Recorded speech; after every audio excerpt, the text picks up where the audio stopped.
नमो नमः। मैं जया अवस्थी, केंद्रीय संस्कृत विश्वविद्यालय भोपाल परिसर शास्त्री द्वितीय वर्ष की छात्रा। आज हिंदी में मेरा विषय है कबीरदास जी और सूरदास जी। कबीरदास जी का जन्म 1398 ईस्वी में माना जाता है। कबीरदास जी का जन्म जुहाला परिवार में हुआ था। कुछ विद्वानों का मानना है कि कबीरदास जी एक विधवा ब्राह्मणी के पुत्र थे, जिन्होंने लोक अपवाद के भय से कबीरदास जी को वन में छोड़ दिया था। तब कहते हैं नीरू और नीमा नामक दंपत्ति ने कबीरदास जी का पालन पोषण किया। कबीरदास जी की पत्नी का नाम लोई था, पुत्र का नाम कमाल और पुत्री का नाम कमाली था। कबीरदास जी की मृत्यु, ऐसी मान्यता है कि कबीरदास जी की मृत्यु 1519 ईस्वी में मानी जाती है। कबीरदास जी ने अपनी रचनाओं के माध्यम से जनमानस में फैले अंधविश्वास को नष्ट करने का प्रयास किया है। साथ ही उत्तम शिक्षाएं जनमानस को प्रदान की हैं। कबीरदास जी की प्रमुख रचनाएं हैं साखी, सबद, रमैनी। कबीरदास जी के दोहे अत्यंत प्रचलित और अत्यंत लोकप्रिय हैं। आपने अपने दोहे अपनी रचनाओं के माध्यम से जनमानस को जागरूक करने का प्रयास किया है। आपके एक दोहे में आपने कहा है कि अति का भला ना बोलना, अति की भली ना चूक, अति का भला ना बरसना, अति की भली ना धूप। कबीरा अति की भली ना धूप।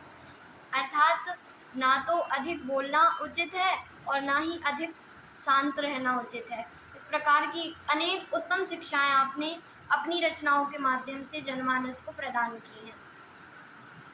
सूरदास जी का जन्म मान्यता है कि 1478 ईस्वी में मथुरा और आगरा मार्ग पर रुनकता नामक ग्राम में हुआ था।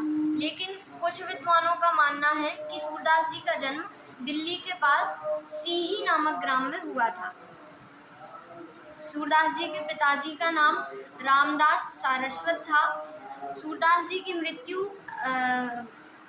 1583 ईस्वी में मानी जाती है। इनकी मृत्यु जो है गोवर्धन के पास में